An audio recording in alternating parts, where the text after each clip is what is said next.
Defense Department has said that it is investigating one of its own for making racist remarks against white people. That official is the Chief Diversity, Equity, and Inclusion Officer for the department's education wing. Republican lawmakers are now demanding answers, including whether the Pentagon backs her views. Vivek Ramaswamy is with us now. He is author of The Nation of Victims. Thank you very much for joining us, Vivek. First off, your thoughts on this as we await an official probe is happening. The Pentagon has confirmed that. It's a 30-day period. There will be no action, the Pentagon said, taken during that period. Your thoughts? So, look, I actually am a free speech and First Amendment absolutist, as I think you know. And it turns out that the government cannot retaliate against an employee for their own political speech. This is definitely political speech, unless it interferes with the employer's ability or the employee's ability to carry out their job function efficiently. So I think personally, if you are a diversity officer in an organization, making caustic statements like the ones that she was making would interfere with your ability to do your job well. But here's the irony on top of it, and this is the broader issue for diversity officers, whether they're in the public sector or the private sector.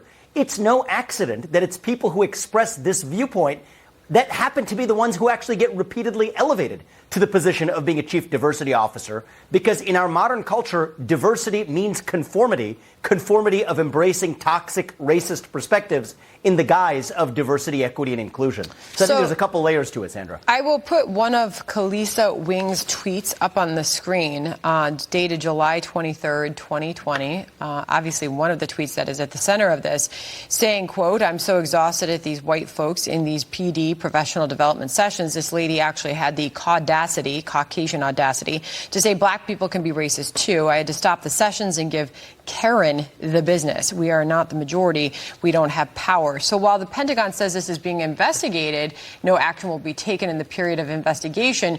Should at least the Pentagon go on the record as to whether or not whether or not they stand for this type of tweet coming from one of their own?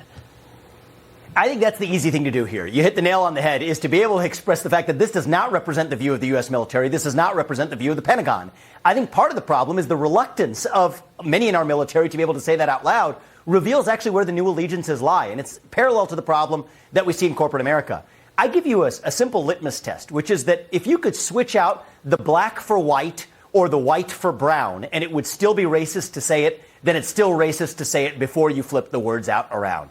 And I think that we have moved to a period in the anti-racism movement in our country, both in government and in the private sector, where being race neutral or color blind in our judgments is actually viewed in the lens of the anti-racist movement as being racist. And that's why I think we need to get rid of these labels altogether. Whether you call something racist or whether you call something anti-racist, in my opinion, has very little meaning today. We need to go back to evaluating the content of what people say, the decency with which we express judgments of one another as human beings, and evaluate whether or not it's actually the very wrong people who are putting in positions of authority as the chief diversity officers of either government branches or companies in the private sector. And it brings up the broader point that you just referred to on the U.S. Army and its ability to recruit based on changes that have been made recently. The U.S. Army, this is an AP headline, missing recruiting goal. Other services squeak by. The Army fell about 15,000 soldiers, or a quarter of its force, 25% short of its recruitment goal this year.